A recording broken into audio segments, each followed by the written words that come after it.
কইলে তো কইবেন হাদি সাহেবের মুখ খারাপ, কইলে কন, তারপরে কিছু কথা তো কইতে হইব। রফিকুল আফসার হইলে কথা কোন এক মহাবিপদ, মানুষের তারে আর আমার এমনভাবে মুখোমুখি শত্রু বানা আলাইছে।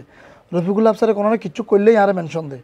এই লোকের কিছু ভালো কাজও আছে, মৎস্য ফোনা টোনা সাড়ের মাঠে, একটা ভালো কাজ।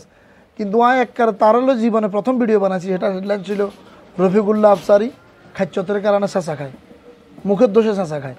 মানে কিছু লোক আছে খুব ভালো, মানুষের উপকার করে, তার অনেক বালা কাম আছে, কিন্তু শোভা খারাপ। কিছু বউ আছে সারাদিন ঘরের কাম করে, ব্যাখ্যান করে, হয় সেবা করে, শোভার দোস্তে মানে হাতারিয়া সোদা কথা কই খায় চেঁচা। রফিকুল্লাহ আফসারি হলো এটা। তার মেধা আছে, জ্ঞান আছে, অনেক ভালো কাজও আছে, কথার অভাব নেই। অশ্লীল, সে মঞ্চে ওয়াজের মঞ্চে বসে অশ্লীল কথা, অশ্লীলতা ছড়ায়। অনেকে তার এগুলা সাপোর্টও করে, যদিও বেশিরভাগ মানুষ। অনেক আলেম ওলামা কই চেষ্টা করছে বন্ধ করতে হারানো। আমিও ক্ষমা দিয়েছিলাম যে আয় কই আর মতো নাদান মানুষ, আমি আলেম ন, আমি তার কই ক্ষমা দিতাম হারাম নেই, বহুত আলেমে কই ক্ষমা করাইতে হারানো। সেটা তো মজা পাই গেছে, সে এখন মজা পাই গেছে ব্লগ করানোর ভিতরে। আল্লাহ দুনিয়ার সবাই গেছে হজ করতো, হে সেখানে যাই গেছে ব্লগ করতো, সে ব্লগ করার, ব্লগ করক, সমস্যা নেই। আমি কয়দিন আগে একটা ভিডিও করছিলাম যে যদি মোবাইল চালানি বন্ধ করে দেয় বাংলাদেশের বহুত গাবুরের ওমরা বন্ধ হয়ে যাব।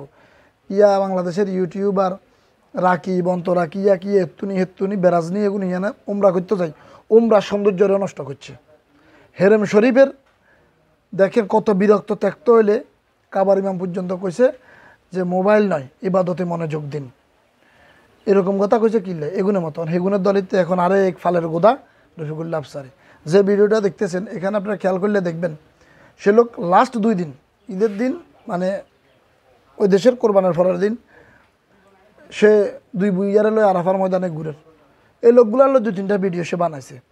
এরা বুয়া বয়সে কেন আসলো, মেসেজ কিন্তু ভালো যে বুয়া বয়সে না আসি, যুবক বয়সে আসেন, কিন্তু কথার ঢঙের কারণ লোকে গুণেরে তুই তাই করি কই, তারপরে লোকে গুণারে 2-3বার করে ভিডিও দিয়ে হেয় করি, তাদের পরিবারের কাছে ছোট করার। তো যাক, ওইটাও আমার উদ্দেশ্য না। উদ্দেশ্য হইল ব্লগ বানানোর জন্য হজ কেন আপনি বাছি নিলেন। এবং সে প্রতিটা পরদে দৈনিক 7-8টা করে ভিডিও দেয়, আপনারা দেখেন সিরিয়ালে। এবং প্রত্যেকটা ভিডিওর কমেন্টস বক্সে এই পরিমাণ তিরস্কার, এই পরিমাণ গালি তারা চলার। বাংলাদেশে যারা ফেত্তুনে, হিরো আলম, অপু ভাই, মানে একদম খবিশ লেভেলের কিছু আছে, এরা টাকা কামানোর জন্য যতজনে গাল লাগ হাতের কাম চালাই যায়। হেমি একজন আলেম, হেমিয়ার তো পাবলিক ফালস বোঝা উচিত যে পাবলিক এটা গ্রহণ করেন না, আমি কেন জ্বালাইয়ের। হাজিরা শুয়ে রয়েছে সেটার ভিডিও করেন, হাজিরা শয়তানের হাত ধরে মারেন, বাস এই শয়তানের সেও ভিডিও করেন। তারপরে জমজমের ফানিকার সেও ভিডিও করেন, হাজিরা হাড়ের এটাও ভিডিও করেন। তারপরে মনে করেন যে কয়েকখান থেকে হাজিরা হুতি গুমজা দিচ্ছে ভিডিও 2-3 ইবাদত করে, হেও ভিডিও করেন।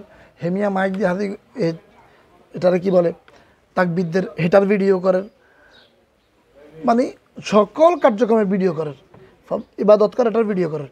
তো এখন দেখেন আপনি করেন, আপনি কি জানেন, মানে একটা মানুষ মোবাইলে এই পরিমাণ ঝুঁকি গেলে তার হজের প্রতি, হজ একটা ইবাদত, নিরবিচ্ছিন্ন মনোযোগ, আল্লাহর ঘরে গেছি। একজন আলেমের যদি এই উড়নচণ্ডী ভাব, সে ইങ്ങനെ যায় খালি মিনিটে ভিডিও, ঘন্টা ভিডিও, দৈনিক থাকেন ভিডিও করলে, প্রত্যেকটা স্টেপে ভিডিও করলে, এটা আবার এডিট করি, আচ্ছা এডিট করলো না, মানলাম যে করলো আর পোস্ট করলো, এটা পোস্ট করলো, আবার কমেন্টসে রিপ্লাইও দেয় দেখি। মানে এই যে সে মোবাইলের ভিতরে তো ব্যস্ত, সে পুরো হজটা তো মোবাইলেতে ব্যস্ত ছিল। কী ইবাদত করলো, কি শিক্ষা দিলেন পাবলিক আপনার মতো যাই এনে খালি ভিডিও করলে, ব্লগ করলে। আপনার যারা অনুসারী, যারা মনে করো হুজুর যা করে তাই ঠিক, আমগো কথা বাদ, আমরা তো বুঝছি আপনি লেগেছেন। যারা এখনও বুঝে না, যারা এখন আপনার ভক্ত, তো তারা খালি আপনার মতো গেলে সেখানে এই ভিডিও ভিডিও করতে থাকলো। হজের মানিজ্যত রাখছেন না। মানুষের এখন আল্লাহ হেদায়ত হোক, নিজের একটু দোয়া করেন, আল্লাহ আপনার হেদায়ত হোক।